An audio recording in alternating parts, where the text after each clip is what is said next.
Bismillahirrahmanirrahim. Assalamualaikum warahmatullahi wabarakatuh. Innal hamdalillah nahmaduhu wa nasta'inuhu wa nastaghfiruh wa na'udzu billahi min shururi anfusina wa min sayyiati a'malina. Man yahdihillahu fala mudhillalah wa man yudlil fala hadiyalah. Asyhadu an la ilaha illallah wahdahu la syarikalah wa asyhadu anna Muhammadan abduhu wa rasuluhu la nabiyya ba'da. Allahumma salli wa sallim ala nabiyyina wa syafi'ina wa habibina Muhammad wa ala alihi wa ashabihi wa man tabi'ahum ila yaumiddin. Amma ba'du. Para jamaah yang dimuliakan oleh Allah Subhanahu wa taala, kita lanjutkan pembahasan kita dari kitab Al-Adabul Mufrad. Yang sebelumnya kita membahas tentang adab orang tua kepada anak. Yang kemarin kita sudah mempelajari sebagaimana anak dituntut memiliki adab kepada orang tua, demikian pula orang tua dituntut untuk memiliki adab kepada anaknya.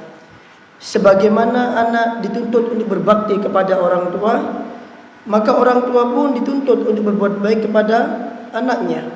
Sebagaimana anak dikatakan sebagai anak durhaka ketika dia tidak mentaati orang tua, maka orang tua pun dikatakan sebagai orang tua yang durhaka ketika dia tidak menegakkan hak-hak kepada anaknya.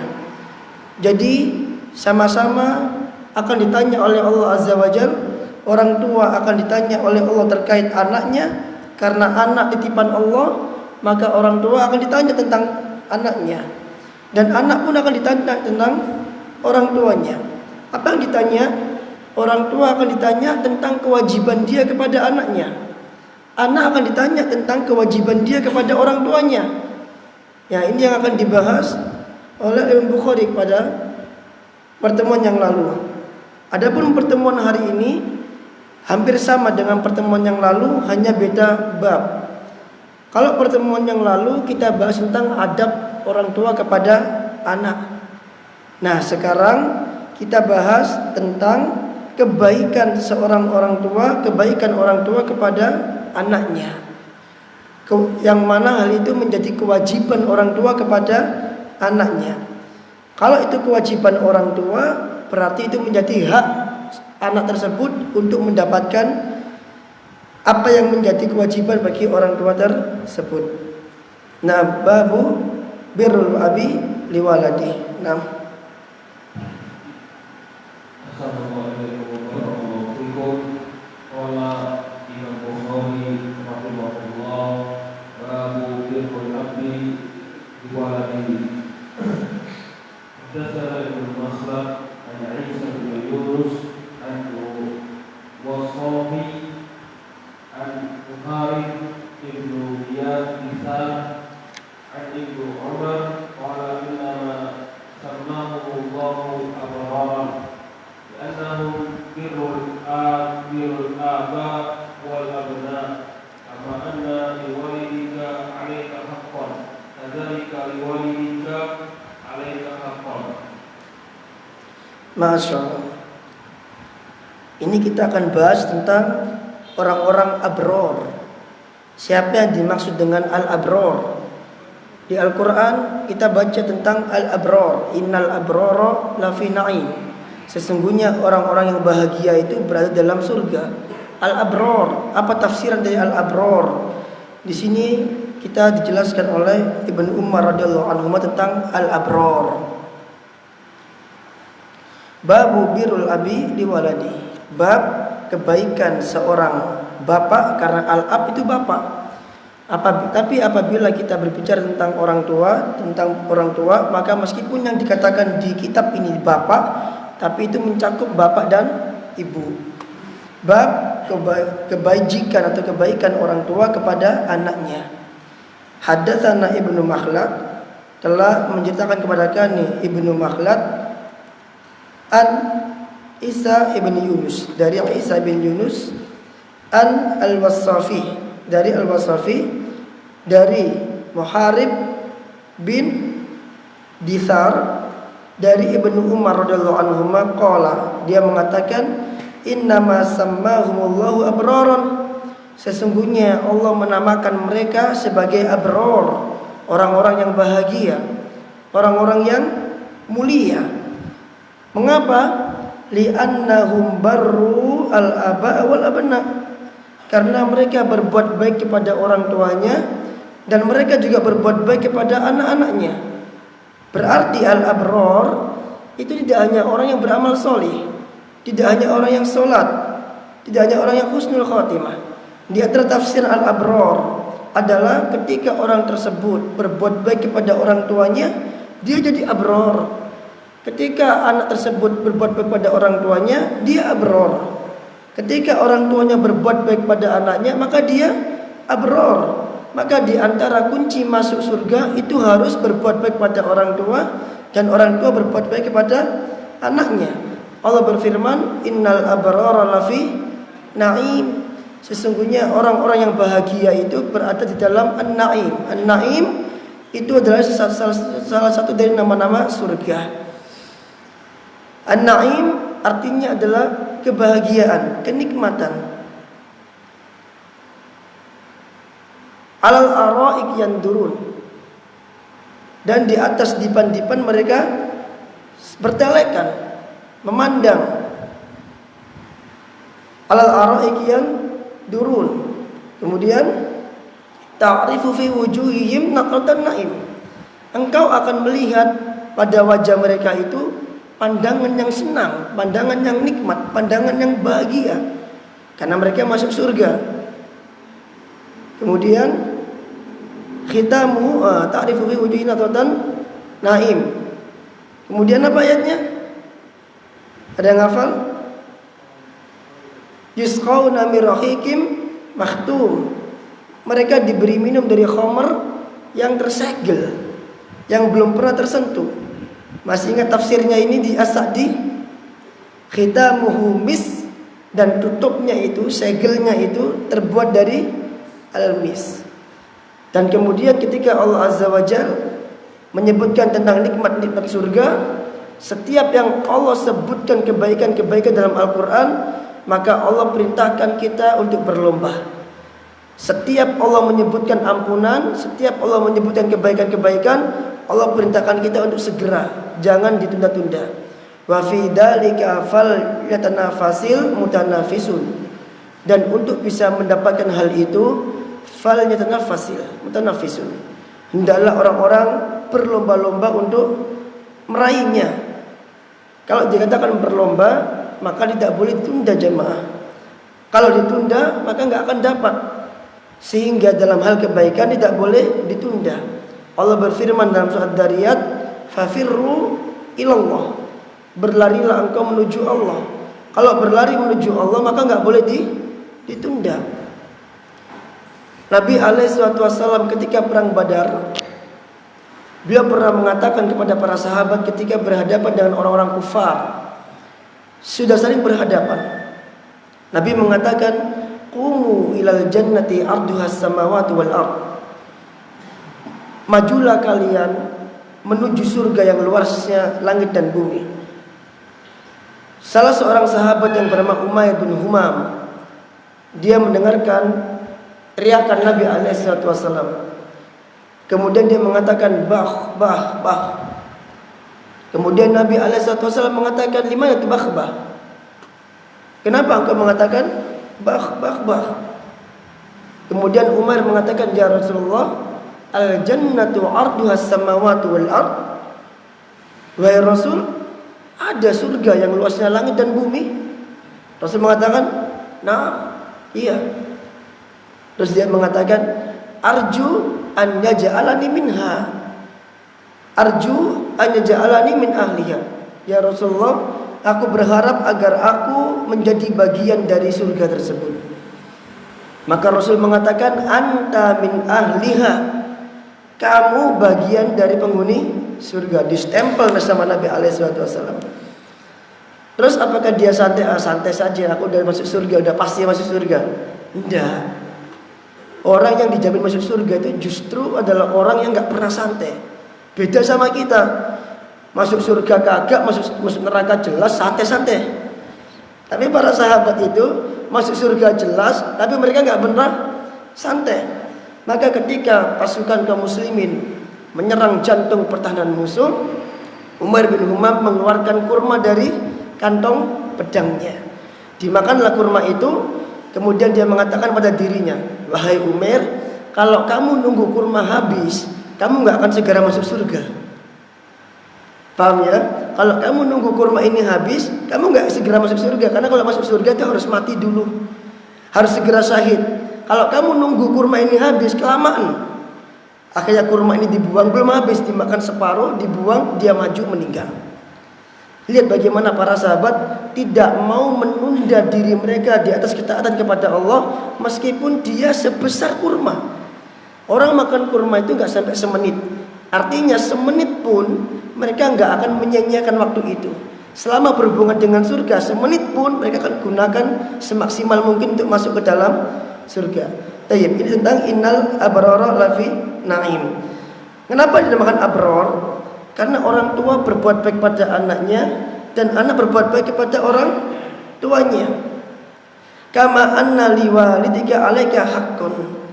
Sebagaimana orang tuamu memberikan hak kepadamu, kata Ibnu Umar, kadzalika liwaladika 'alaika haqqun. Sebagaimana anakmu juga memberikan hak kepadamu. Maka orang tua punya kewajiban, anak juga punya kewajiban. Orang tua punya hak, anak juga punya hak. Sebagaimana pertemuan yang telah lalu, Ibnu Umar radhiyallahu anhu juga mengatakan, saya katakan kemarin, adib liwaladika, didiklah anakmu, ajari dia adab. Kenapa? Ibnu Umar mengatakan, li'annaka mas'ulun anhu ma'allam tahu. Karena kamu akan ditanya tentang anakmu, tentang apa yang telah engkau ajarkan pada dia. Jadi kalau kita nggak ajarkan sesuatu ke dia, kita akan ditanya oleh Allah Subhanahu wa Ta'ala. Kita akan pertanggungjawabkan hal itu. Allah akan tanya, kenapa engkau nggak ajarkan anakmu? Kenapa engkau nggak didik anakmu? Kenapa engkau nggak ajarkan dia mengenal Allah Azza wa Jalla? Ketika anaknya mau disiksa, maka anaknya akan protes, ya Allah, orang tuaku dulu nggak pernah ngajarin aku. Maka orang tuanya yang awalnya masuk surga diseret oleh Allah ke neraka, gak jadi ke surga, karena tidak menegakkan hak orang tua. Karena orang tua tidak menegakkan hak anak tersebut. Kemudian Ibnu Umar mengatakan, wa huwa mas'ulun anka an ta'atika wa birruka. Dan anakmu akan ditanya tentangmu, tentang ketaatannya kepadamu, tentang berbuat baik yang dilakukan oleh padamu. Jadi anak juga punya kewajiban, jemaah. Baik, di sini dijelaskan apa hak anak. Bisa kita lihat di syarahnya. Baik, ya Syekh, apa hak anak yang harus ditegakkan oleh orang tua?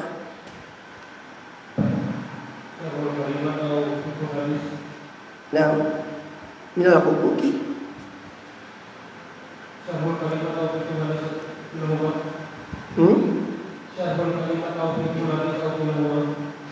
Al-fiqhul hadis rakmu awal 6. Itu yang di sini. Fiqhul hadis minal hukum. Afan. Antum baca syuruhul kalimat atasnya. Itu penting itu. Syarhul kalimat.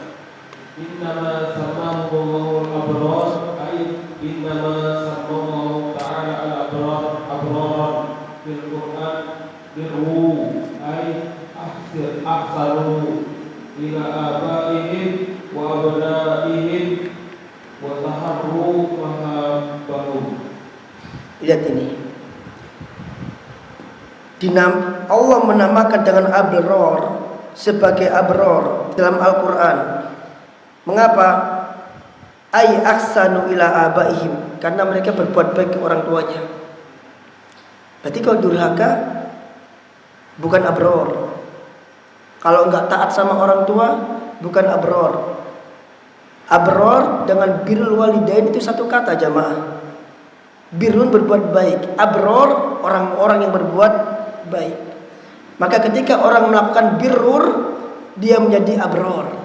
Ketika orang berbuat baik, maka dia menjadi mulia. Ketika anak berbuat baik pada orang tuanya, maka anak itu mulia. Ketika orang tua berbuat baik pada anaknya, maka orang tua itu mulia.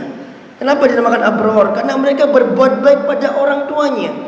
Apa definisi birrul walidain?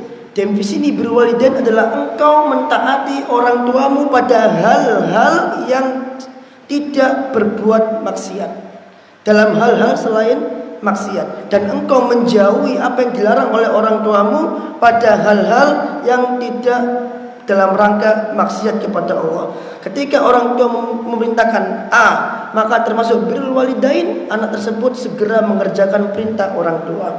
Maka termasuk kedurhakaan kepada orang tua sebaliknya ketika anak itu menunda perintah orang tua. Maka ketika anak menunda perintah orang tua, dia tidak menjadi abror. Paham sampai di sini? Wa aba'uhum wa abna'ihim, dan orang tua berbuat baik pada anaknya. Wa taharrau mahabbahum, dan akhirnya keduanya pun akan timbul saling mencintai. Nah, kemudian hak orang tua kepada anak. Fiqhul hadis. Fiqhul hadis.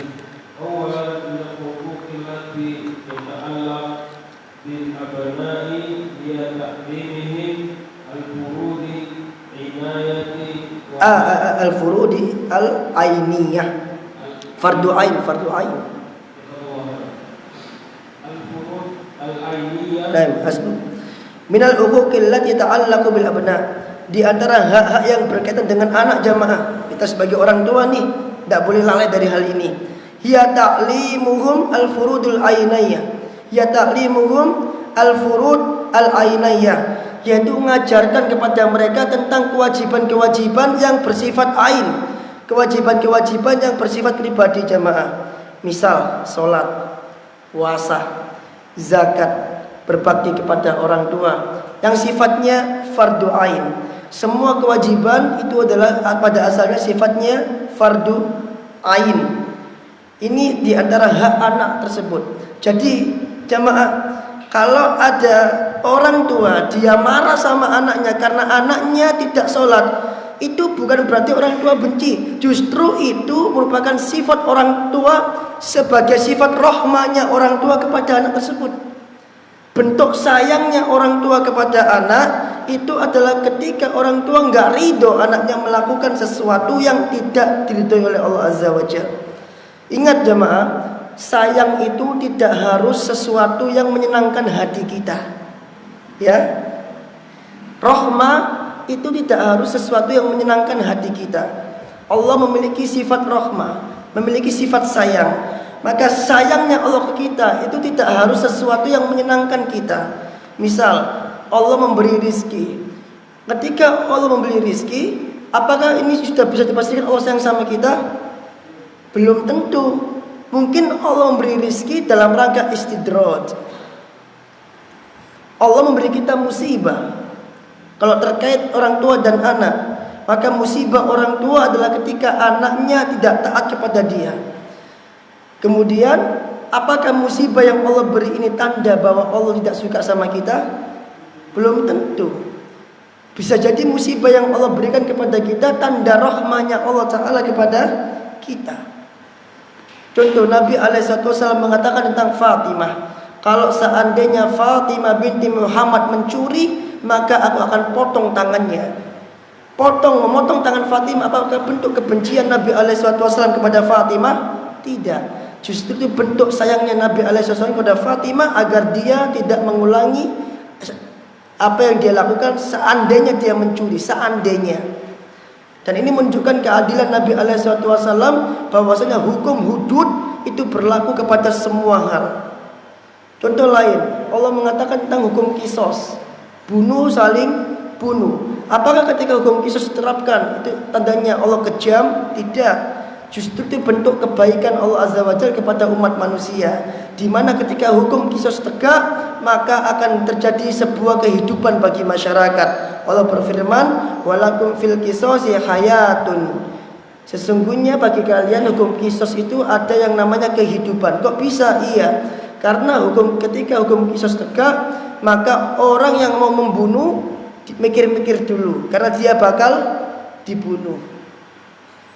Dan orang yang sudah dibunuh, orang yang membunuh, maka dia akan dibunuh, dan itu akan menjadi pelajaran bagi orang yang lain, sehingga nanti kalau aku membunuh, aku akan dibunuh.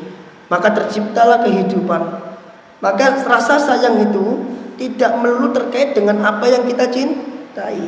Terkadang kita benci pun itu bentuk kasih sayang. Contoh, kita punya orang tua nih, orang tua kita punya diabetes, terus dia minta sama kita, "Lea, tukokno es teler po oleh."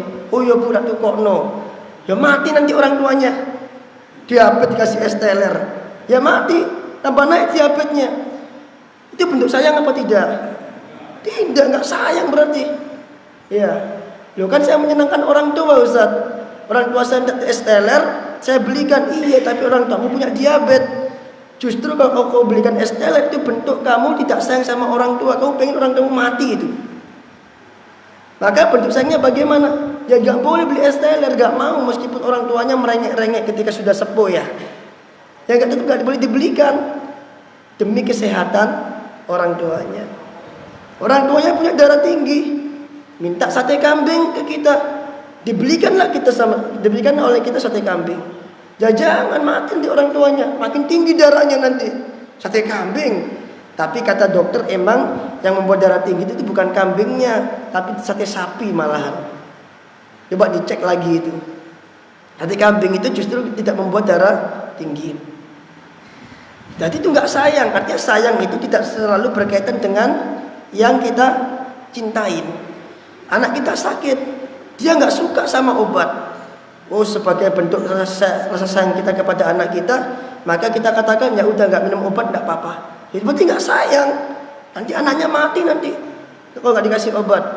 Akhirnya meskipun anak itu benci dan nggak suka obat, kita paksa dia makan obat. No, makan ini biar sembuh kamu ya. Jadi sayang itu tidak melulu dengan hal yang kita sukain. Maka ketika orang tua marah ya ikhwan, antum nih sholat dibangunkan nggak bangun-bangun, dimarahin. Nah itu ya, nggak dimarahin, itu orang tua rohmah sama antum. Kayak Zakaria dulu bujui orang tuanya, tadi malam diingatkan sama bapak saya, kayak kamu dulu dibangunkan sama Abi, ayo sholat subuh, kamu bilang sudah, lo bapaknya dibujui katanya. Jadi saya dulu pinter jamaah, kok dibangunkan sholat subuh, saya nggak bangun. Saya bangun cuma nata sandal, tak basahin sandalnya, biar kelihatan habis wudhu, habis ke masjid gitu. Tapi ayah saya pinter, ketika ayah saya mau berangkat sholat subuh itu sandalnya udah ditata. Nanti aku balik sandalnya kayak gini, berarti anakku nggak sholat subuh gitu. Pas balik ditanya, kamu udah sholat subuh? Sudah. Kok sendalnya pancet? Saya lupa pindah posisi sendalnya. Ternyata sendalnya tidak dipindah sama ayah saya. Nah itu bentuk rahmanya orang tua. Orang tua nggak pengen kita masuk ke dalam neraka. Nah anak harus paham. Jangan marah-marah sama orang tua, itu justru sayang sama kita jemaah. Justru dia sayang sama kita. Karena dia punya beban di pundak dia. Dia punya beban. Beban dia adalah ngajak istri sama anaknya nggak boleh ke neraka. Itu beban dia. Nah saya yakin panjenengan juga begitu. Cari nafkah juga kewajiban. Tapi mengajak anak istri ke surga itu lebih wajib dibanding nafkah. Nah diajari tentang kewajiban-kewajiban. Kemudian yang kedua,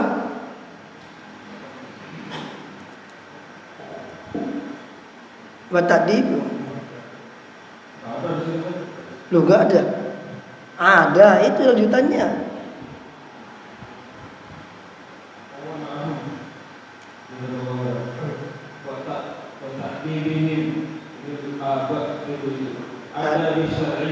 Wa ta'dibuhum bil adabi syar'iyyah, dan mengajarkan kepada anak tersebut adab-adab syariat. Kalau anaknya makan sambil berdiri, dimarahin, ditegur, ayo makan sambil duduk, ingat sama Allah makannya. Jangan makan lupa sama Allah. Kadang orang itu nggak mau amar ma'ruf nahi munkar jamaah. Udah tahu ada kesalahan di depan mata dia, dia dibiarin sama dia. Enggak, ditegakkan amar ma'ruf nahi munkar itu. Saya termasuk orang yang menegakkan amar ma'ruf nahi munkar terhadap anak-anak. Saya tidak membiarkan ada anak sedikit pun melakukan kesalahan. Sepanjang kesalahan itu nampak di depan mata saya tegur. Saya tegur. Misal di antara murid-murid ada yang makan sambil berjalan. Kadang saya hukum, ayo lompat 10 kali karena kamu makan sambil berjalan. Kadang saya mengatakan seperti ini, ayo push up karena kamu makan sambil sambil berdiri. Loh kok push up sekian berat? Loh enggak apa-apa, kan dia mau jadi mujahid. Mujahid kalau enggak kuat bagaimana? Saya ke Malaysia jamaah, anak SD itu sudah sanggup push up 20-30 kali. Dan dia juara SEA Games. Waktu saya ke Malaysia itu saya kaget. Anak-anak kecil itu bagaimana latihan mereka olahraga itu untuk bisa menjadi juara dunia. Itu sejak SD itu sudah kuat intinya. Bahkan mereka lari 10 kilo itu tanpa berhenti. Itu waktu itu. Saya pikir ketika orang Islam ini mau jadi mujahid, sejak kecil disiapin. Maka saya suruh push up 5 kali. Mungkin awal dia berat push up 5 kali. Tapi ketika dia sering melanggar, sering push up, maka dia akan kuat ininya. Itu enggak kejam. Karena push up 5 kali itu standarnya anak kecil untuk melakukan olahraga. Saya kan pelatih, jadi saya tahu. Baik. Wa ta'diduhum bil adabi syariah. Mengajarkan mereka adab, diingatkan sama Allah Azza wa Jalla. Ayo kalau makan harus ingat sama Allah. Karena makanan dari siapa? Dari Allah. Maka kalau makan harus ingat sama Allah. Saya begitukan. Kemudian di antara adab juga kepada orang tua yaitu merendahkan diri di depan orang tua. Saya kemarin mengatakan wahfid lahum janaha dzulli minar rahmah. Rendahkanlah kedua sayapmu di hadapan kedua orang tuamu. Minar rahmah, sebagai bentuk adab kepada orang tuamu, sebagai bentuk kasih sayang kepada orang tuamu. Allah Azza wa Jalla di sini memakai kata janah, sayap. Mengapa? Karena setinggi apapun seorang anak, ketika dia berada di hadapan orang tua, dia harus merendahkan dirinya. Setinggi apapun jabatan seorang anak, ketika dia di hadapan orang tua, dia tanggalkan jabatannya. Sekaya apapun seorang anak, ketika di hadapan orang tua, dia tanggalkan kekayaannya. Paham ya? Sehebat apapun seorang anak, ketika di hadapan orang tua, dia tanggalkan jabatannya. Kamu seorang anak. Setinggi apapun derajat seorang anak di masyarakat, ketika di depan orang tua, dia tanggalkan derajatnya. Kamu tetap rendah di depan orang tuamu. Kenapa Allah pakai sayap? Karena para ulama mengatakan yang namanya burung itu kalau dia setinggi apapun dia terbang, ketika dia mau kembali ke anaknya, dia harus rendahkan sayapnya. Semakin mendekati anaknya, maka dia semakin rendah sayapnya. Semakin dia ingin memberi makan anaknya, maka sayapnya akan mengelilingi, mengayomi anaknya. Maka demikian juga dengan anak tersebut. Semakin tinggi anak itu terbang, ketika dia mau ke orang tuanya, dia rendahkan sayapnya. Kalau dia nggak rendahkan sayapnya, dia nggak akan bisa ke orang tuanya. Dia akan tinggi terus nggak akan bisa turun. Maka burung itu kalau mau turun, dia harus rendahkan sayapnya. Makanya Allah mengatakan, wahfid lahum janaha dzulli, kau rendahkan sayapmu depan orang tuamu. Artinya kau harus dekat sama orang tuamu. Kau nggak boleh jauh-jauh dari orang tuamu. Karena kebahagiaan itu letaknya pada orang tua.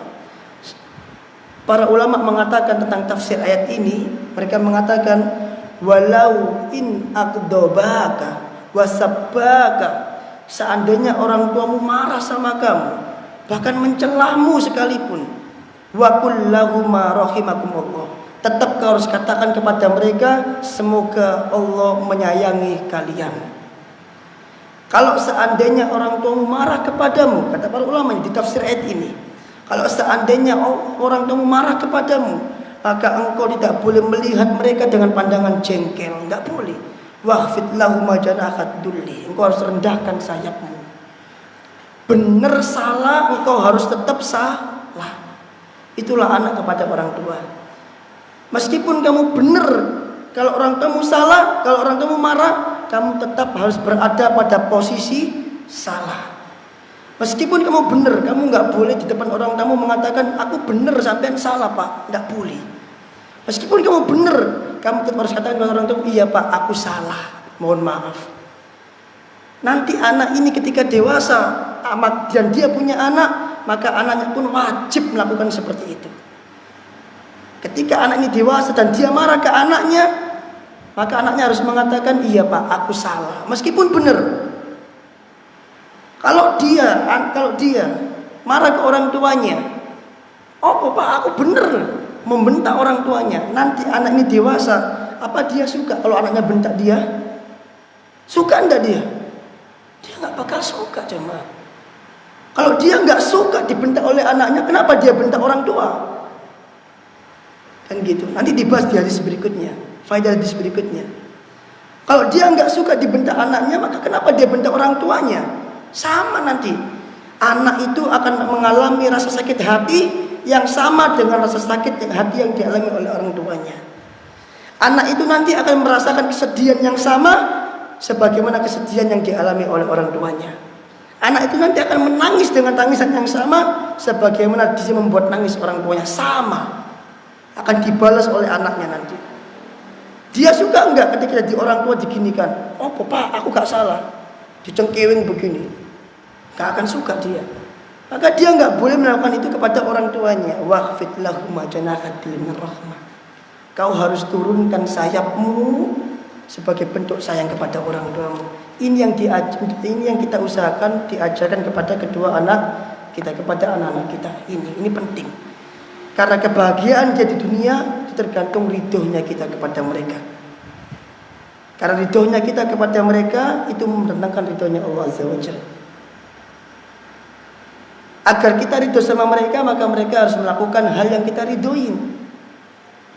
Mereka nggak boleh melakukan hal yang kita benci. Agar mereka melakukan hal yang kita ridhoi, kita didik dia, kita ajari, kita beri nasihat. Adapun hati dan hidayah itu berada di genggaman Allah Azza wa Jalla. Tugas kita hanya menyampaikan pengajaran, bukan memberi hidayah. Tugas kita bukan memberi hidayah. Tugas kita hanya menyampaikan pengajaran. Adapun yang membolak-balikkan hati itu adalah Allah Azza wa Jalla. Jadi kalau seandainya ada sesuatu yang kita tidak suka dari anak kita minta sama Allah. Karena hati mereka berada di genggaman Allah Azza wa Jalla, bukan di genggaman kita. Jadi Allah yang akan menjadikan hati mereka itu lunak dan lembut, bukan kita. Kita hanya membuat wasilah pengajaran kepada dia, agar mereka menjadi anak yang lembut dan baik sama kita. Kemudian wal adlu bainahum fil ataya, dan bersikap adil di antara mereka dalam hal pemberian. Adil kemarin sudah kita bahas bahwa adil yang dimaksud bukan adil dalam hal jumlah, bukan adil dalam hal porsi, tapi keadilan itu dilihat melalui seberapa besar kebutuhan anak tersebut kepada pemberian tersebut. Maka tentu anak yang dewasa akan berbeda dengan anak yang kecil ketika kita bicara keadilan. Kemudian fikih hadisnya. Tadi malam saya berencana membahas 5 hadis. Ternyata 1 hadis pun belum selesai. Tapi tidak apa-apa. Kita berharap apa yang kita bahas bermanfaat bagi kita di akhirat kelak. Yang terpenting bukan bagaimana kita tamat kitab ini, bukan. Tapi bagaimana ilmu yang kita pelajari itu bisa kita praktekkan dalam kehidupan sehari-hari. Itu yang terpenting. Bagaimana yang kita pelajari itu bisa berdampak, bisa berpengaruh bagi kehidupan kita dan bisa memperbaiki kehidupan kita. Itu yang terpenting. Jadi dalam belajar itu bukan bagaimana tamatnya kita, tapi bagaimana yang kita pelajari itu bisa melakukan islah, perbaikan terhadap diri kita, keluarga kita, dan semua kehidupan kita. Karena ada orang sering banyak kajian tapi dia nggak berubah-berubah. Jadi khawatirkan kajiannya tidak bermanfaat. Nah, berikutnya al-khathu ala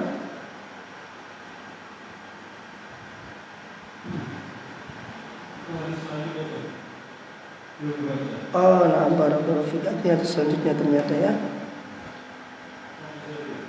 Baik. Ini hadis berikutnya, babu man la yarham la yurham. Assalamualaikum warahmatullahi wabarakatuh. Babu man la yarham la yurham.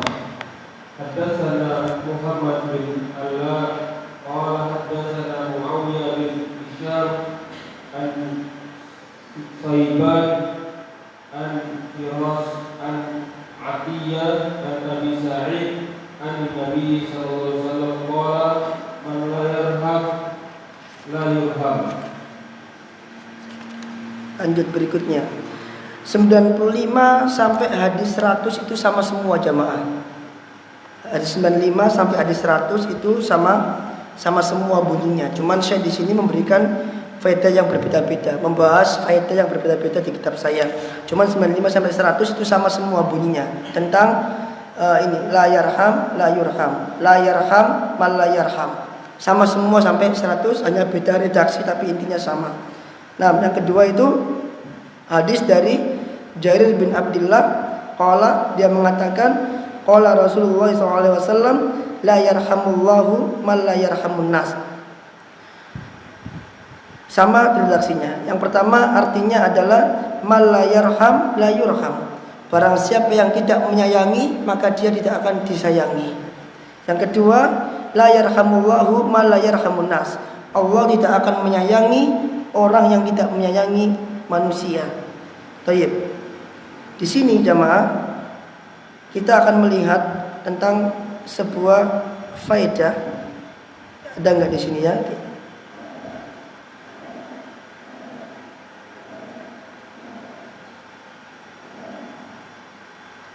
Baik, ana ambil faedah sendiri saja. Man la yarham la yurham. Siapa yang enggak sayang maka dia tidak disayang. Ini menunjukkan kepada kita al jazaa'u min jinsil amal. Balasan itu tergantung dengan jenis amal. Penyair mengatakan kama tadinu tudan. Sebagaimana engkau memperlakukan orang lain, maka engkau akan diperlakukan oleh orang lain. Kalau kita bawa kepada hubungan orang tua dan anak jamaah, maka barang siapa yang tidak menyayangi orang tuanya, maka dia tidak akan disayang oleh anaknya. Seorang anak yang gak sayang sama orang tuanya, nanti dia punya anak, anaknya gak akan sayang sama dia. La yarham, la yurham. Siapa yang gak sayang, maka dia tidak akan disayang. Maka barang siapa yang menyayangi orang tuanya, maka anaknya nanti akan menyayangi dirinya. Maka di antara kunci bagaimana agar anak kita berbakti adalah bagaimana kita berbakti kepada orang tua kita. Bagaimana anak kita menyayangi kita, maka kuncinya adalah bagaimana kita menyayangi kedua orang tua kita. Bagaimana kita berbuat baik kepada kita, maka bagaimana kita berbuat baik kepada orang tua. Ma la yarham la yurham. Siapa yang enggak sayang maka dia tidak akan disayang. Maka siapa yang enggak taat sama orang tua, maka anaknya enggak taat sama dia. Siapa yang benci orang tuanya, maka anaknya akan benci sama dia. Siapa yang bentak orang tuanya, maka anak akan bentak sama dia. Kama tadi nutudan. Sebagaimana dia memperlakukan orang lain, maka demikian pula dia diperlakukan oleh orang lain. Nabi SAW datang pemuda kepadanya, minta izin, ya Rasulullah, izinkan aku berzina. Ini bukti bagaimana balasan tergantung dengan jenis amal. Maka Nabi SAW mengatakan, Nabi enggak mengatakan kamu haram zina secara benda, enggak mengatakan itu. Nabi membuat pemuda ini berpikir, mikir lagi agar dia berpikir lagi, kalau mau berzina dia mikir lagi. Nabi mengatakan apa? Sebagai bentuk balasan zina. Karena zina itu hutang, kata Nabi SAW. Zina itu hutang, harus dibayar. Maka Nabi mengatakan, kamu mau enggak ibumu dizinain? Kamu mau enggak anakmu dizinain? Kamu mau enggak saudarimu dizinain? Maka dia mengatakan tidak mau. Kalau begitu jangan berzina. Artinya siapa yang menzinai perempuan lain, maka bisa jadi ibunya akan dizinain, bisa jadi saudarinya akan dizinain, bisa jadi anaknya akan dizinain. Karena ketika dia menzinai perempuan lain, maka perempuan ini bisa jadi ibu dari anaknya. Ketika dia menzinai orang lain, maka perempuan ini bisa jadi anak dari orang tuanya. Ketika dia menzinai perempuan lain, maka perempuan ini yang dia zinai tersebut bisa jadi saudari dari orang lain. Tidak lepas dari tiga hal ini. Maka Allah akan balas, ibumu akan dizinain, anakmu akan dizinain, atau mungkin saudarimu akan dizinain. Al jazaa'u min jinsil amal. Jadi kalau kamu enggak mau ibumu dizinain, enggak mau anakmu dizinain, enggak mau saudarimu dizinain, jangan menzinai anak orang lain. Jangan menzinai ibunya orang lain. Jangan menzinai saudarinya orang lain. Jangan. Maka pemuda ini enggak jadi berzina. Sama seperti ini. Kalau engkau ingin anakmu sayang sama kamu, kau baik sama orang tua. Tapi bagi anak, kita katakan kepada si anak, kalau kamu ingin anakmu baik sama kamu, kau baik sama orang tuamu. Kalau kau nggak ingin anakmu nggak baik sama kamu, jangan kau baik sama orang tuamu, jangan. Kamu akan merasakan hal yang sama dengan apa yang dialami oleh orang tuamu ketika kamu kelak menjadi orang tua. Allah Rasul mengatakan, la yarhamullahu man la yarhamun nas. Allah tidak akan menyayangi orang yang tidak menyayangi manusia. Kalau kita bawa kepada orang tua dan anak, maka Allah tidak akan sayang kepada anak tersebut selama anak tersebut tidak menyayangi orang tuanya. Ya Allah, Allah nggak akan sayang kepada anak tersebut selama anak tersebut tidak berbakti kepada orang tuanya. Allah nggak akan sayang kepada anak tersebut selama anak tersebut tidak mentaati kepada orang tuanya. Allah nggak akan sayang kepada anak tersebut selama anak tersebut membuat nangis orang tuanya. Allah nggak akan sayang kepada anak tersebut selama anak tersebut menyakiti hati orang tuanya. Allah nggak akan sayang kepada anak tersebut selama anak tersebut membuat marah orang tuanya. Allah nggak akan sayang kepada anak tersebut selama anak tersebut tidak tahu terima kasih kepada orang tuanya. Karena Allah menyandingkan terima kasih kepada dirinya dengan terima kasih kepada orang tuanya. Maka Allah mengatakan, anishkurli wali walidaika, hendaklah engkau terima kasih kepadaku dan terima kasih kepada orang tuamu. Seakan-akan Allah mengatakan, engkau dikatakan terima kasih kepada Allah ketika engkau terima kasih kepada orang tuamu. Kalau engkau nggak terima kasih sama orang tuamu, engkau belum berterima kasih kepada Allah Azza wa Jalla. Karena Nabi SAW mengatakan, tidak dikatakan bersyukur kepada Allah orang yang tidak bersyukur kepada manusia. Manusia di antara sekian banyak manusia, siapa yang wajib kita syukuri pertama kali? Orang tuanya. Maka tidak dikatakan terima kasih kepada Allah selama engkau tidak terima kasih kepada orang tuamu. Anishkurli wali walidaik, hendaklah kau terima kasih sama aku, kata Allah, dan juga kau harus terima kasih sama orang tuamu. Allah menyandingkan orang tua dengan Allah. Allah menyandingkan terima kasih kepada orang tua dengan terima kasih kepada Allah. Ini menunjukkan besarnya kedudukan orang tua. Anak harus terima kasih sama orang tua. Harus terima kasih sama orang tua. Saya berusaha untuk itu, jamaah. Anak harus terima kasih sama orang tua. Anak nggak mungkin bisa balas jasa orang tuanya. Kita udah bahas di pertemuan yang dulu. Anak baru bisa balas kebaikan orang tuanya kapan? Kalau dia membeli budak dan membebaskan budak tersebut. Apakah ada budak sekarang? Ya ada. Berarti selama-lamanya anak nggak akan bisa balas baik orang tua. Nggak akan pernah bisa. Karena nggak ada budak. Nggak ada budak. Selama-lamanya. Jadi kunci kebahagiaan anak ini itu ada pada kedua orang tuanya. Fid dunya wal akhirah, dunia akhirat. Selama dia tidak baik sama orang tua, dia nggak akan bahagia. Wallahi, selama dia nggak baik sama orang tua, dia nggak akan bahagia. Bahkan ketika orang tuanya meninggal, wafat pun, dia wajib berbuat baik pada orang tuanya. Berbuat baik pada orang tua ternyata nggak terputus meskipun dia meninggal. Jangan dikira berbuat baik pada ketika orang tua hidup saja. Tidak, ketika orang tua meninggal tetap tidak terputus. Wajib dia berbuat baik pada orang tua. Karena dia nanti akan jadi orang tua kan. Dia akan punya anak kan. Pasti dia akan menginginkan hal yang sama sebagaimana yang diinginkan oleh orang tuanya. Pasti. Dia akan menginginkan anaknya ngedoain dia sebagaimana orang tuanya menginginkan ngedoain dia, anak. Dia akan menginginkan anaknya berbuat baik sama dia sebagaimana orang tua dia menginginkan berbuat baik kebaikan dirinya kepada orang tuanya. Pasti. Luar biasa. Nabi SAW mengatakan, la yarham la yurham. Engkau enggak akan disayang kalau engkau enggak sayang sama orang tuamu. Engkau enggak akan disayang kalau engkau enggak sayang sama manusia. Hadis ini umum, jamaah. Orang kafir pun disayang. Manusia semuanya harus disayang. Bahkan hewan pun harus disayang. Tapi dari semua hal yang disayang itu, yang paling nomor satu adalah orang tua. Di dalam Al-Quran tidak ada ayat yang menyebutkan hak manusia secara lengkap kecuali haknya orang tua. Di dalam Al-Quran ketika Allah menyebutkan tentang banyak hak-hak makhluk, yang paling lengkap itu adalah haknya orang tua. Allah sebutin lengkap. Bahkan Allah sebutin sebabnya kenapa harus seperti itu. Allah sebutin sebabnya. dalam banyak ayat. Lengkap. Berbuat baik pada tetangga. Allah sebutin. Tapi nggak lengkap. Lengkapnya di hadis. Nggak boleh nyakitin, nggak boleh sedekah Allah sebutin. Tapi lengkapnya di hadis. Tapi orang tua Allah sebutin lengkap di Quran. Engkau nggak boleh ngomong kasar, di Quran ada. Engkau harus terima kasih sama orang tua, di Quran ada. Engkau ngedoain orang tua, di Quran ada. Engkau nggak boleh bentak orang tua, di Quran ada. Engkau nggak boleh mengatakan di Quran juga ada.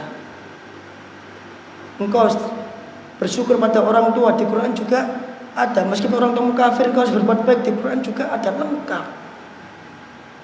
Bakti orang tua di Quran itu paling lengkap dibanding semua hal. Ini menunjukkan perhatian Quran kepada orang tua kita. Perhatian Allah tentang pentingnya hak orang tua, besarnya orang tua. La yarhamullah, dan Allah mengikat. Ternyata sayangnya kita kepada manusia itu diikat. Allah bakal sayang sama kamu kalau kamu sayang sama manusia. Berarti la yarhamullah ma la yarhamunas. Allah nggak akan sayang kalau kamu nggak sayang sama manusia. Siapa manusia yang wajib kita sayangi pertama kali? Ibu kita, bapak kita, orang tua kita. Kenapa kok saya bawa kepada orang tua dan anak? Karena zaman sekarang zaman krisis orang tua dan anak. Krisis hak-hak orang tua, krisis hak-hak anak di zaman sekarang. Yang tidak pernah didapati di zaman salaf.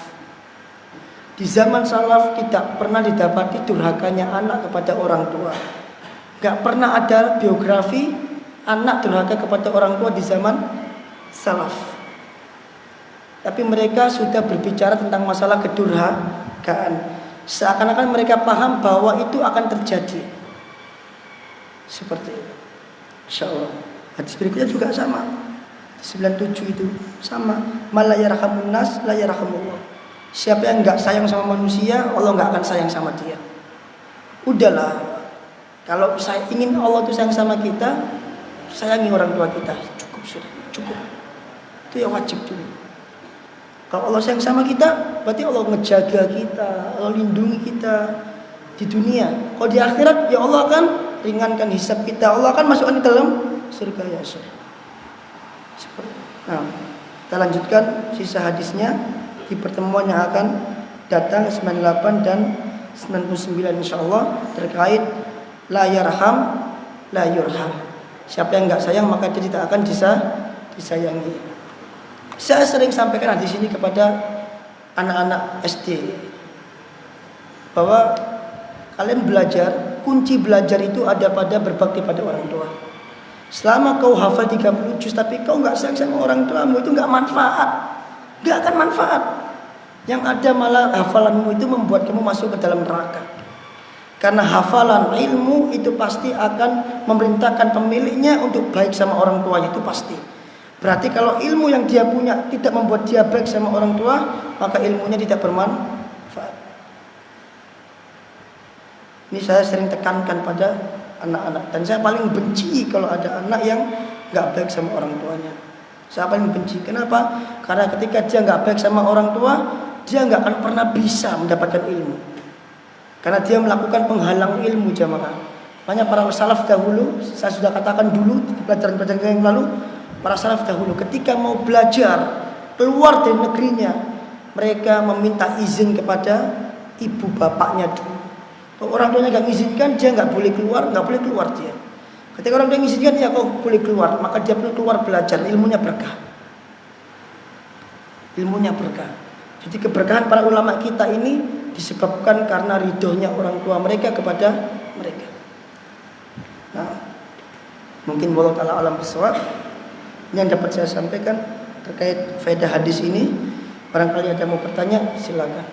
Nah, silakan Pak Nur. Assalamualaikum warahmatullahi wabarakatuh. Terkait hadis ini Ustaz, saya pernah mengikuti kajian di tempat lain tentang hadis ini. Kemudian dikisahkan bahwa Sahabat Ibnu Umar ini pernah menasihati salah satu anaknya. Kemudian anaknya ini double istilahnya gitu. Kemudian oleh Ibnu Umar, anak ini didiamkan atau dihajar selamanya. Pertanyaannya, apakah kisah ini sahih? Kemudian pertanyaan yang kedua, di dalam Islam apakah boleh menghajar atau mendiamkan anaknya yang memang double begitu? Atas penjelasannya kami ucapkan jazakumullah. Nah, untuk pertanyaan pertama, Ana belum pernah dengar riwayat itu. Sepanjang Ana membaca kitab-kitab tentang birrul walidain, Ana belum menemukan Ibnu Umar menghajar anaknya. Bahkan saya pun nggak tahu siapa nama anak Ibnu Umar. Saya pun nggak tahu siapa anak Ibnu Umar. Yang sering saya baca itu adalah Ibnu Umar berinteraksi dengan muridnya, yaitu Nafi, budaknya itu. Karena dalam ilmu hadis yang diriwayatkan oleh Ibnu Umar yang paling sahih jalurnya itu adalah Ibnu Umar, Nafi, kemudian Malik rahimahullah. Nanti kalau ada hadis riwayat Imam Malik, yang paling sahih itu jalurnya dari Malik, dari Nafi, dari Ibnu Umar. Jadi interaksi Ibnu Umar dan Nafi yang sering saya baca. Saya jarang baca interaksi Ibnu Umar dengan anaknya. Belum tentu nggak ada, tapi mungkin saya belum membacanya. Tapi dari sepanjang kitab yang saya baca yang Birrul Walidain, banyak saya kitab tentang Birrul Walidain, saya suka baca Birrul Walidain untuk motivasi saya. Saya belum jumpai Ibnu Umar seperti itu kepada anaknya, saya belum jumpai. Dan kalaupun seandainya itu disahihkan atau mungkin sahih ya, saya memilih untuk tidak melakukan hal tersebut. Ya, karena ketika menghajar, aturan hajar itu dilakukan ketika dia membawa maslahat. Paham ya? Hajar dilakukan ketika dia membawa maslahat. Hajar itu apa sih? Mendiamkan, memboikot, nggak diurus, sakarep-karepmu. Itu hajar.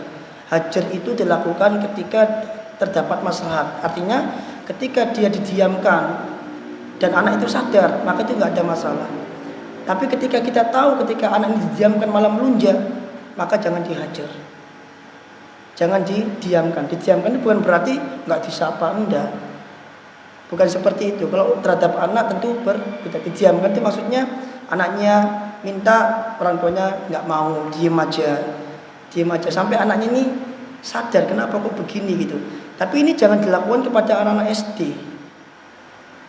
Ya, terhadap anak-anak SD jangan. Mereka butuh nasihat, bukan butuh hajaran. Paham ya? Mereka butuh nasihat, bukan butuh hajaran. Hajar justru malah membuat mereka nggak sadar, karena anak SD pikirannya belum tamyiz, mungkin belum dewasa. Mereka nggak tahu kenapa gurunya gitu, cuek aja gitu. Jadi mereka butuh nasihat. Cuman saya pernah melakukan hal tersebut kepada anak SD yang sudah sering sekali melakukan pelanggaran, tak diemin, sampai akhirnya mereka datang nangis dan minta maaf. Ya sudah, karena saya tahu bahwa tidak ada cara lain kecuali harus mendiamkan anak ini. Saya mikir begitu waktu itu, tak diemin. Dia mau jungkir balik, tak diemin aja. Tak marahin, tak diemin aja. Kalau dia nggak datang ke saya mau setoran, tak diemin aja. Nggak setoran terserah. Dia nggak mau, dia waktunya ujian nggak ke saya, nggak tak ujikan. Tak diemin aja. Sampai dia datang, Ustaz mau ujian, minta maaf Ustaz. Ya udah. Karena saya tahu ini anak hanya ini caranya. Karena saya tahu karakternya. 3 anak waktu itu, 3 anak kelas 6. Udah gede dia. Tapi mereka memang maskot yang membuat yang wah lah sikapnya. Waktu itu, ya, saya nggak ada cara kecuali mendiamkan 3 anak ini. Akhirnya dia nggak ujian betul itu, nggak diem ini, lewat kata sapa gitu. Akhirnya dia merasa nggak enak, dia minta maaf. Akhirnya kita berbuat perjanjian. Jadi ini dilakukan ketika ada masalah. Tapi ini opsi terakhir jamaah. Jangan niru saya. Saya begini karena saya paham betul karakter murid saya. Ada pun murid-murid yang nakal, tapi bukan nakal ya. Kalau orang psikolog bilang nggak ada kata nakal gitu. Yang ada adalah murid berproses gitu kan. Ada pun kalau murid yang suka melanggar, saya lihat memang ini bisa dinasihati, bisa ya kita nasihatin terus. Tapi yang 3 anak tadi ini benar-benar sudah akut banget. Banyak kasus di 3 anak ini, banyak banget. Itu banyak sekali kasusnya. Hampir semua guru berkasus dengan 3 anak ini. Jadi saya kira ini harus disiniin gitu. Datang ke kantor nangis, minta maaf, salim, ngaku saya bersalah, saya sambil netes itu. Nah itu jadi itu opsi terakhir. Kalau ada 1000 opsi, maka itu nomor 1000. Nomor 1000. Nggih. Terus yang kedua apa? Tentang apa yang kedua? Oh jadi sudah dijawab.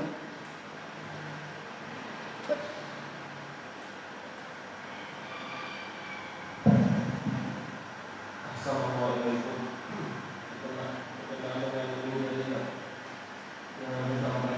Dan ini familia, tapi ada sebagian sakit dari kritik hal yang kami mungkin ada orang politik. Kita ada orang yang sudah mau masuk surga, kemudian diseret lagi kepada anak-anak. Nah, dalam hal itu ada sebagian Ustaz kita yang membantah bahwasanya itu tidak akan mungkin terjadi. Karena yang sudah namanya ditetapkan oleh surga tidak mungkin terjadi. Karena kan itu semuanya yang punya dosa itu dicuci dulu di neraka sudah pergi masuk surga. Nah itu sebagian katanya itu ketika kita belum tahu sunnah dulu belum familiar jadi karena masih yang itu. Itu tidak tahu itu karena juga belum pernah begitu. Itu pemahaman dari ayat walladzina taba'athum dzurriyyatuhum biimanin alhaqna bihim dzurriyyatahum. Dan orang-orang yang walladzina amanu, dan orang yang beriman, wattaba'athum dzurriyyatuhum biimanin, dan anak cucu mereka mengikuti mereka dalam keimanan. Alhaqna bihim dzurriyyatahum, maka akan kami kumpulkan mereka dengan anak cucu mereka. Itu tafsiran ayatnya adalah Allah akan menjadikan derajat orang tua itu sama dengan derajat anaknya intinya, atau anak tersebut sama dengan derajat orang tuanya. Seperti ini, ketika derajat orang tuanya tinggi dan anaknya berada di dalam ahli neraka, mau masuk neraka, dia celaka, maka anak ini akan diangkat derajatnya oleh Allah ketika dia beriman sama dengan derajat orang tuanya. Itu nggak jadi kan? Istilah kita tidak jadi. Maksud saya bukan sudah ke surga cari lagi, bukan. Maksud saya adalah dia adalah calon penghuni surga secara kasat mata. Tapi karena dia di pengadilan dia kalah, maka dia tidak jadi masuk surga. Hampir sama seperti orang muflis. Secara logika dia ke surga karena dia ngebawa pahala sholat secara sempurna, pahala puasa sempurna, pahala haji secara sempurna. Sedangkan kita, sholat kita pahalanya sempurna apa enggak? Enggak ada yang jamin pahala kita sempurna. Puasa kita sempurna enggak pahalanya? Enggak ada yang jamin, orang kita masih tolak-tolak kok. Haji, apalagi haji, kita belum haji. Ya kan? Nah, ini di hadis dia sempurna, distempel sama Dewi dia sempurna. Ternyata dia enggak jadi masuk ke dalam surga ketika ada orang yang protes. Wasyat amahada, orang ini nyala dia, wadarabahada, orang dipukul sama dia, waqatalahada, orang dibunuh sama dia, kata Nabi. Protes semua, maka nggak jadi masuk ke dalam surga. Pemahamannya seperti itu. Jadi bukan berarti dia ke surga ditarik, enggak. Itu hanya kata-kata saya. Maksudnya ini orang tua yang seharusnya dia masuk surga, nggak jadi ke surga karena dituntut oleh anaknya. Dan percekcokan ini terjadi, bahkan sesama orang kafir pun terjadi, sesama orang-orang sesat pun terjadi. Kapan? Ketika orang yang masuk neraka protes kepada Allah, ya Allah, kami ini masuk neraka gara-gara dia gitu, gara-gara dia. Tapi si dia juga ngebantah, dia juga ngebantah yang lain. Enggak, kamu kan ngikuti aku, salah sendiri ngikutin aku. Itu perdebatan seperti itu sama. Maka orang tua pun bisa jadi akan berdebat dengan anaknya terkait hak tersebut. Jadi maksud saya bukan masuk ke surga diseret keluar, enggak. Karena yang di surga sudah kholidan, yang di neraka sudah kholidan. Enggak mungkin diseret-seret, enggak mungkin. Ya, enggak mungkin dikeluarkan. kecuali yang masuk neraka dalam keadaan Islam mungkin dikeluarkan. Tapi maksud saya yang udah masuk udah disiksa dulu, nggak mungkin langsung dikeluarin. Kecuali sudah masa-masa syafaat. Tapi maksud saya ada ketika masa-masa pengadilan yang dia harusnya ke surga tidak jadi ke surga, diseret ke neraka karena diprotes oleh anaknya tersebut. Tapi sebaliknya yang harusnya ke neraka dia nggak jadi karena ada syafaat dari anak. Contoh hadis tentang orang beriman yang masuk surga dan dia mengatakan, ya Allah, mereka adalah orang-orang yang sholat bersama kami di dunia. Mereka adalah orang-orang yang berbuat baik bersama kami di dunia, puasa bersama kami di dunia, ya Allah. Maka Allah akhirnya menyuruh dia memberi syafaat kepada penghuni neraka. Kapan? Ketika masa-masa syafaat. Ditariklah temannya itu dari keluar dari neraka dan masuk ke dalam surga. Maksudnya seperti itu. Ada lagi? Ya, Pak Nanang absen terus. Iya, oh iya. Ini ada juga Pak Ustaz. Satu aja. Apa? Ada 2 pertanyaan. Dua. Satu aja yang paling penting. Nanti saya di warning sama Pak Selamat udah siang Ustaz. Tadi Pak Ustaz menjelaskan tentang hidayah dalam hidup Allah. Iya.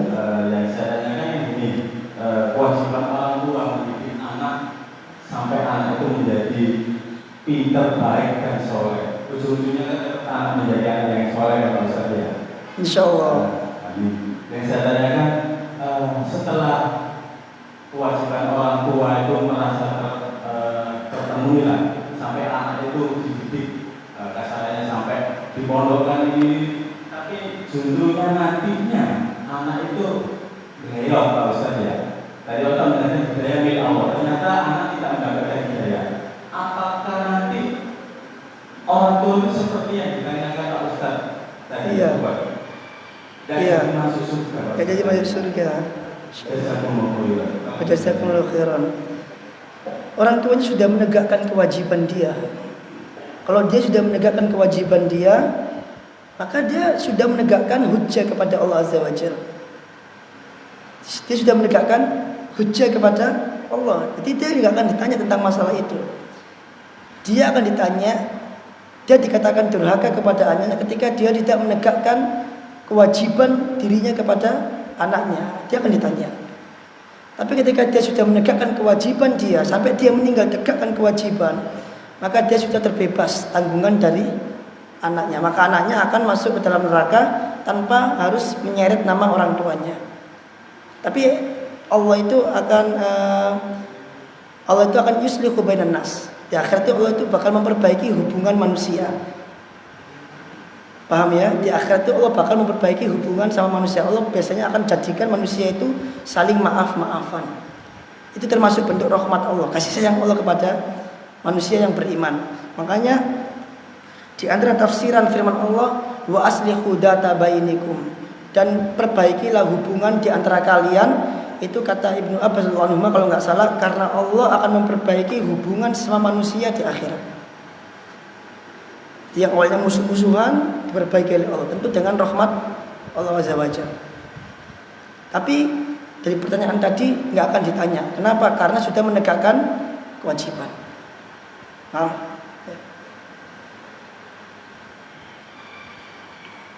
Oh iya. Bentar Pak.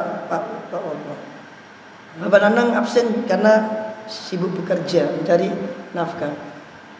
Jadi begini teman-teman, jemaah, orang tua itu yang dipikirkan itu nafkah ke anak-anaknya.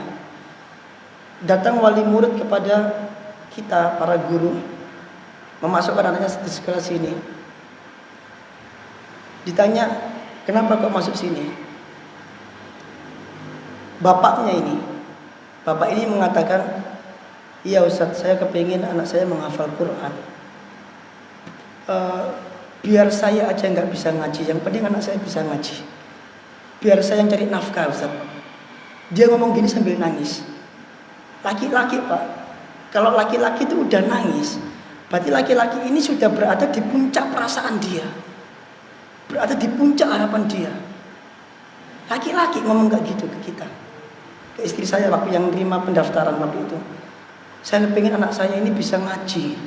Saya pengen anak saya ini bisa ngafal Quran. Biar aku aja. Biar saya aja ustadznya yang nggak bisa ngaji. Biar saya aja, biar anak saya jangan. Wis cukup bapak ya sing bodoh, anaknya ojo. Nanti saya akan bantu dia biar cari nafkah. Saya yang cari nafkah nanti. Saya cari nafkah, saya yang biayain. Tapi anak saya biar ngaji di sini, biar sekolah di sini. Maksud saya orang tua itu ketika dia sudah punya anak dan dia sudah paham kewajiban tentang akhirat, yang dia pikirkan itu gimana anaknya nyelamatin dia di akhirat, gitu loh. Yang dia pikirkan, jadi anak itu harus paham gitu loh. Orang tuamu itu mikirkan gitu, orang tuamu itu nggak belajar, itu karena sibuk nyari nafkah buat kamu yang belajar gitu loh. Maksudnya begitu. Terus ada juga orang tua itu udah meninggal orang tuanya. Ada anak itu ibunya yang masukin anaknya, ibunya ini meninggal. Tujuan dia masukin anaknya ke sini itu biar anaknya berbakti sama ibunya. Tapi kodarullah anak ini nggak berbakti. Anak ini dia putus sekolah dan dia nggak mau sekolah. Tapi saya ingatkan, kamu tahu nggak? Kamu masuk sini itu kenapa? Ibumu kepingin kamu jadi anak yang baik. Ibumu kepingin kamu itu doain dia ketika dia meninggal. Ibumu kepingin kamu itu bisa ngaji biar bisa mendoakan dia gitu. Nah, kodarullah ibunya meninggal dan kodarullah anak ini nggak mau sekolah. Walau alam kita nggak tahu ke depannya jamaah. Cuman saya ingin katakan orang tua itu harapannya ke anaknya besar banget. Ya barangkali orang tua itu merasa kalau dia nggak selamat gitu ya. Karena nggak mungkin kita ini merasa selamat, nggak mungkin. Nggak akan ada satu orang pun di antara kita yang merasa selamat, nggak akan ada. Ketika kita merasa nggak selamat, otomatis harapan kita kemana? Ya ke anak-anak kita, nggak ada lagi. Gitu. Nah, ini Anda ambil hikmah dari. Jadi Mas Akal itu ya kan. Orang tua semuanya sama kan. Antum jadi orang tua nanti akan begitu, sama. Oh enggak Pak, pokok terakhir.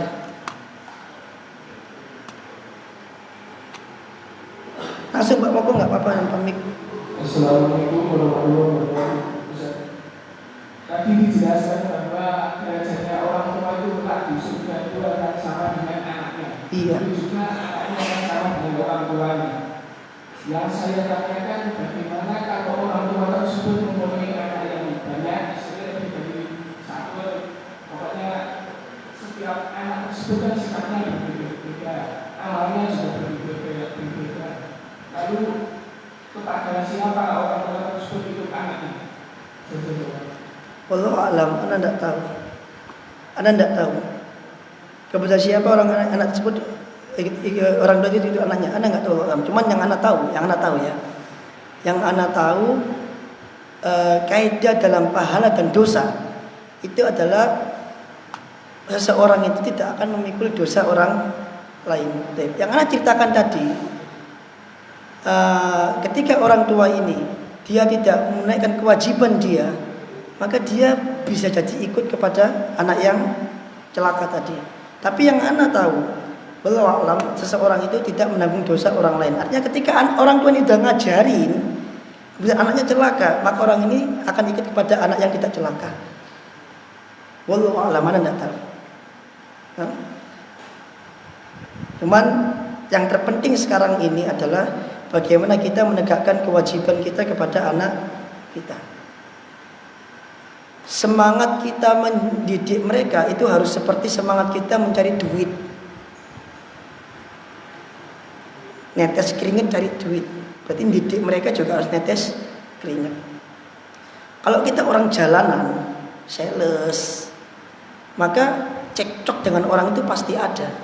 Tengkar dengan orang, cekcok dengan orang. Bapak saya pernah cerita, kakinya dipindes karo mobil. Orang nggak ngapa-ngapain dipindes. Itu biasa cekcok seperti itu.